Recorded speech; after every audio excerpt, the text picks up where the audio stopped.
Good morning. यदि आपका कोई दोस्त आपसे 100 रुपये मांगता है तो क्या आप अपने उसी दोस्त से कहेंगे कि मुझे 500 रुपये दे दो, मुझे भी ज़रूरत है।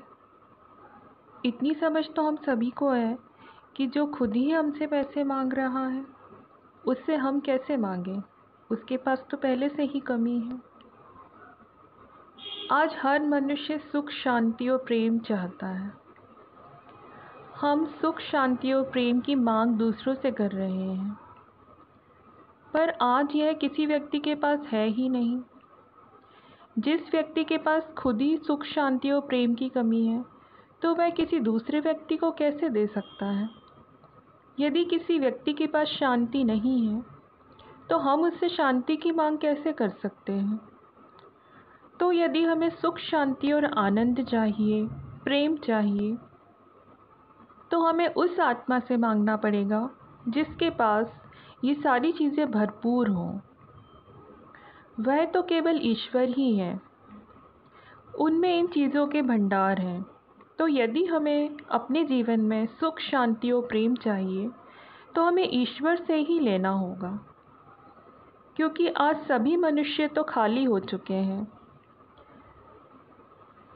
आज हर मनुष्य तमोगुणी हो चुका है और वह अपने जीवन से सुख, शांति, प्रेम, आनंद, इन सभी चीज़ों को खो चुका है। तो यदि हमें ईश्वर से प्रेम, शांति, आनंद लेना है तो उसके लिए कैसे लें।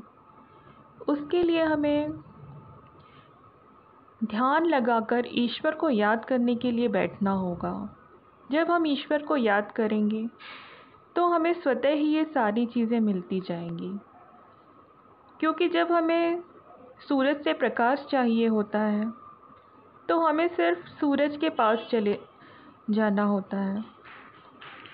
अपने घर की खिड़कियां, दरवाजे, पर्दे खोल दें तो स्वतः ही सूरज की रोशनी आने लगती है और कोई अलग अलग से प्रयास करने की ज़रूरत नहीं होती।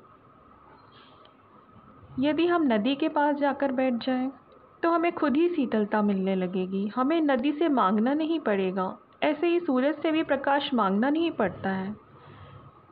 यदि हम ही खुले स्थान पर चले जाएं दिन के समय तो हमें स्वतः ही उसकी रोशनी मिलने लगती है। तो अब यदि हम ईश्वर को याद करने के लिए जब ध्यान लगाते हैं तो हमें ईश्वर से यह सारी चीज़ें मांगनी नहीं होती हैं, क्योंकि ईश्वर तो इन सब गुणों के भंडार हैं। तो यदि हम ईश्वर को याद करने के लिए बैठेंगे तो हमें अपने आप ही सुख, शांति और आनंद मिलने लगेगा। जब हम ईश्वर का ध्यान लगाने बैठें तो उस समय हमें ईश्वर से कोई भी चीज़ मांगनी नहीं चाहिए, हमें सिर्फ उन्हें बैठकर याद करना चाहिए। यदि हम शांत भाव से ईश्वर को याद करेंगे तो हमें बहुत अधिक सुख, शांति, प्रेम, आनंद का अनुभव होगा। आज हमारे जीवन से यह सब क्यों चला गया है? क्योंकि हमें सुख, शांति, आनंद तभी मिलता है जब हमारे कर्म अच्छे हों। आज सभी इंसान बुरे कर्मों को करने में लगे हुए हैं। तो जब हम बुरे कर्म कर रहे हैं तो हमें आनंद कैसे मिलेगा, सुख कैसे मिलेगा? मान लीजिए कि आतंकवादियों ने बहुत सी जगह बम फेंके हुए हैं जिससे हज़ारों लोग मर गए हैं। तो क्या अब ऐसे आतंकवादी सुखी रह सकते हैं? क्या उन्हें आनंद का अनुभव होता रहेगा? उन्होंने जो कर्म किया है उस फल का जो रिज़ल्ट है वह आनंद तो नहीं है। उस कर्म को करने के बाद हमें सुख की प्राप्ति तो नहीं होगी। पर यदि किसी अमीर व्यक्ति ने एक हॉस्पिटल खुलवा दिया है जिसमें गरीबों का फ्री इलाज होता है, तो उस अमीर व्यक्ति को तो स्वतः ही सुख का अनुभव होगा और आनंद का अनुभव भी होगा, क्योंकि उसने एक श्रेष्ठ कर्म किया है। तो यह हमारे कर्मों पर ही डिपेंड करता है। यदि हम अच्छे कर्म करते हैं तो हमारे जीवन में अपने आप ही सुख और शांति आती है।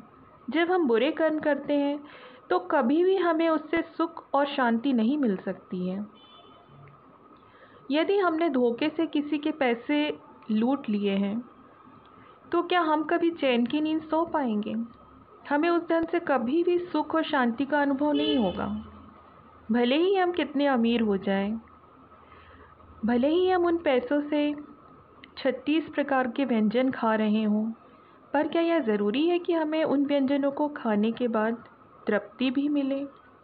हो सकता है कि हम अपने घर में साधारण सा दाल चावल सब्जी रोटी खा रहे हों और उसमें हमें संपूर्ण तृप्ति प्राप्त हो, क्योंकि जब हम अच्छा कर्म करते हैं तो उससे ही हमें सुख और शांति मिलती है। यदि हम बुरे कर्म कर रहे हैं तो उसका फल सुख और शांति कभी भी नहीं होगा। इसलिए हमें अपने कर्मों पर बहुत ध्यान रखना चाहिए कि हम किसी का दिल तो नहीं दुखाते हैं, हम किसी के साथ कुछ बुरा तो नहीं कर रहे हैं। हम बहुत अधिक इच्छाएं भी रखते हैं। यदि हम अपनी इच्छाओं को रोकेंगे नहीं तो हमें सुख और शांति कैसे मिलेगी? हमें संतुष्ट रहने की आदत डालनी चाहिए, क्योंकि हमने जो भी कर्म किए हैं उसका फल तो हमें निश्चित ही मिलेगा ही। यदि हमने कोई अच्छे कर्म किए हैं और उसके फलस्वरूप हमें लाखों रुपए मिलने हैं तो वो तो मिलेंगे ही, क्योंकि हमारे कर्मों का फल तो हमसे कोई छीन नहीं सकता। और यदि हमने बुरे कर्म किए हैं तो उनके फलस्वरूप हमारे पैसे डूब ही जाएंगे। तो इसमें चिंता करने की क्या ज़रूरत है? जब हमारे ही कर्मों का फल हमें मिल रहा है तो इसलिए हमें उन्हें स्वतः ही स्वीकार करना चाहिए और हमेशा हमें संतुष्ट रहने की आदत डालनी चाहिए।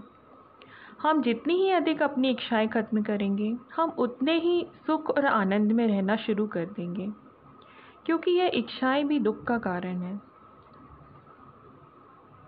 जब हमारी एक इच्छा पूरी होती है उसके बाद अन्य और बहुत सी इच्छाएं पैदा हो जाती हैं।